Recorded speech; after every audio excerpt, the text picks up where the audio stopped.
ডাকসু নির্বাচন নিয়ে আলোচনা করতে নরসিংদী থেকে আমাদের সঙ্গে যুক্ত আছেন ডাকসুর সাবেক জিএস খায়রুল কবির খোকন এবং রাজধানীর তোপখানা রোড থেকে আছেন রাষ্ট্র সংস্কার আন্দোলনের প্রধান সমন্বয়ক হাসনাত কাইয়ুম। দুজনকে স্বাগত জানাচ্ছি ইন্ডিপেন্ডেন্ট সংবাদে।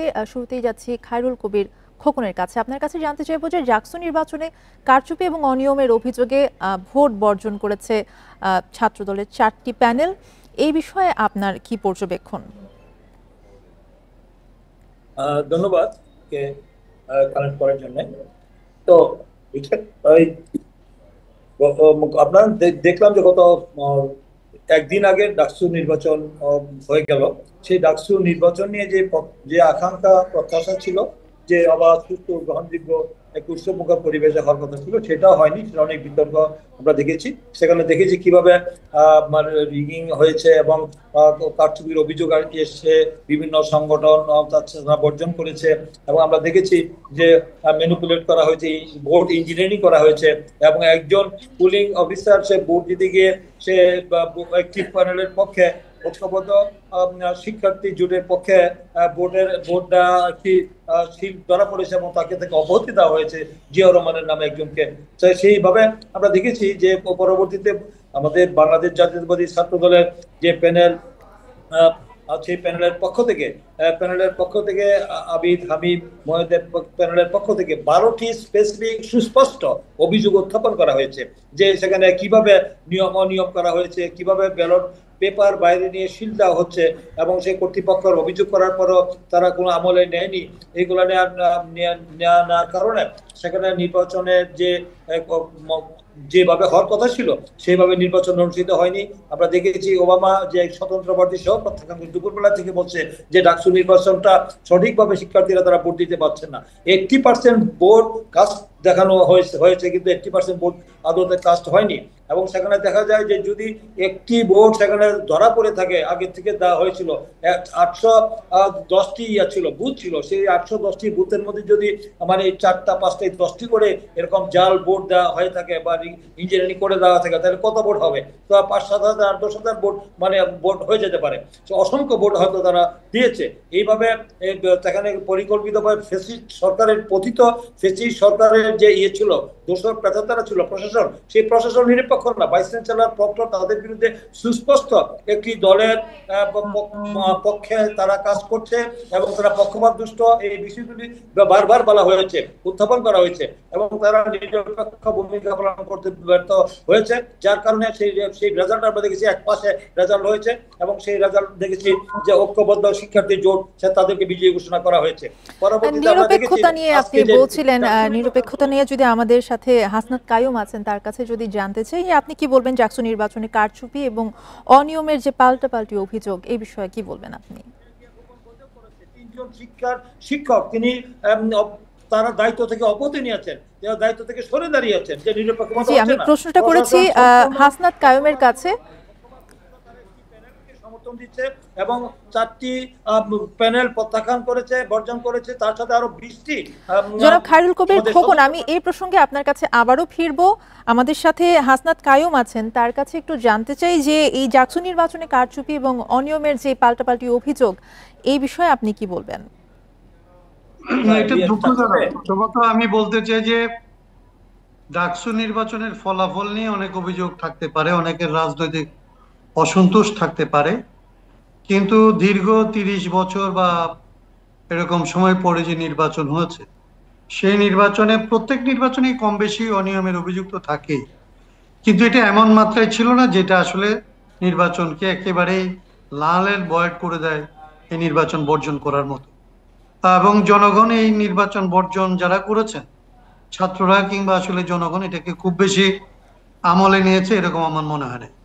কিন্তু জাহাঙ্গীরনগরের বিষয়টা আরো দুঃখজনক যে আমরা যেটা দেখলাম যে 5টা প্যানেল আসলে তাদের নির্বাচন থেকে প্রায় ভোট শেষ হওয়ার পরে আসলে তারা এটা প্রত্যাখ্যান করলো এবং তার চেয়ে যেটা অবাক হওয়ার মতো বিষয় যে আসলে 3জন শিক্ষক এই একই রকমের অভিযোগ করে আসলে নির্বাচন থেকে সরে এসছেন, নির্বাচনের দায়িত্ব থেকে।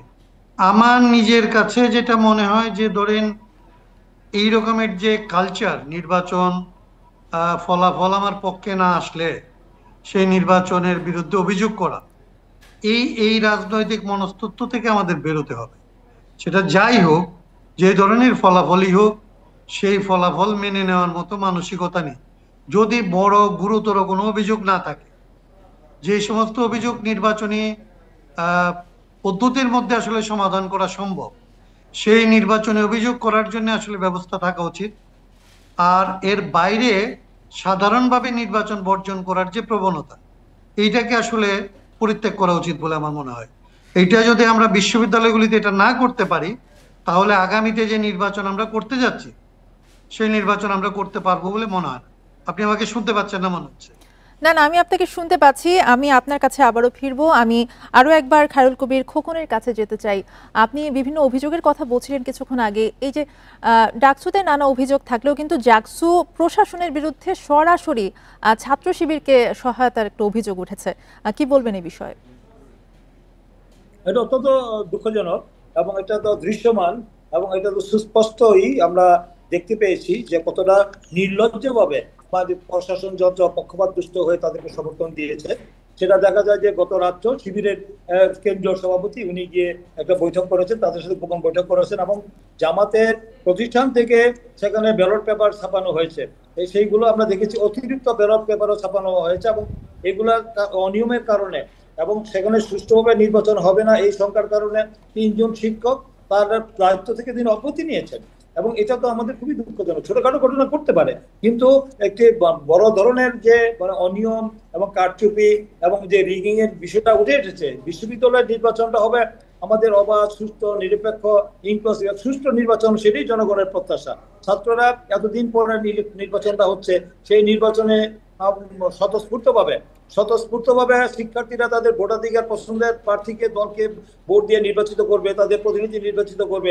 সেখানে আমরা যে বিষয়গুলি আমরা অতীতে আমাদের দেখেছি যে ফেসিবাদ আওয়ামী লীগের আমলে যেভাবে হয়েছিল, ঠিক একই পদ্ধতিতে যদি এখন একটা অন্তর্বর্তীকালীন সরকার, একটা ইন্টারিম গভর্নমেন্ট, একটা মুক্ত পরিবেশ, এই যে আমাদের একটা ঐতিহাসিক জুলাই অগাস্টের ছাত্র গণঅভ্যুত্থানের মধ্য দিয়ে আমরা যে বিজয় অর্জন করেছি, আমাদের যে অবাধ, সুষ্ঠু, গ্রহণযোগ্য নির্বাচন করার জন্য ইনক্লুসিভ একটি অংশগ্রহণমূলক সুষ্ঠু নির্বাচন হবে, এই যেখানে ছাত্র সংগঠনের নির্বাচন এই অবস্থা যদি হয়, আবার জাতীয় নির্বাচন সামনে, যদিও এই নির্বাচনের জাতীয় নির্বাচনে খুব একটা প্রভাব পড়বে না, খুব একটা, যেটা আমি মনে করি জাতীয় নির্বাচন একটা ভিন্ন প্রেক্ষাপট, কিন্তু এতে করে একটু আমাদের শঙ্কা, সন্দেহ, সংশয় সৃষ্টি হচ্ছে। এবং যে এই সরকারের অধীনে বা এই কর্তৃপক্ষের অধীনে এই ধরনের যদি পক্ষপাতিত্বমূলক তারা আচরণ করে শিক্ষাঙ্গনে। জি, ধন্যবাদ আপনাকে। হাসনাত কায়ুমের কাছে আরো একবার যাব।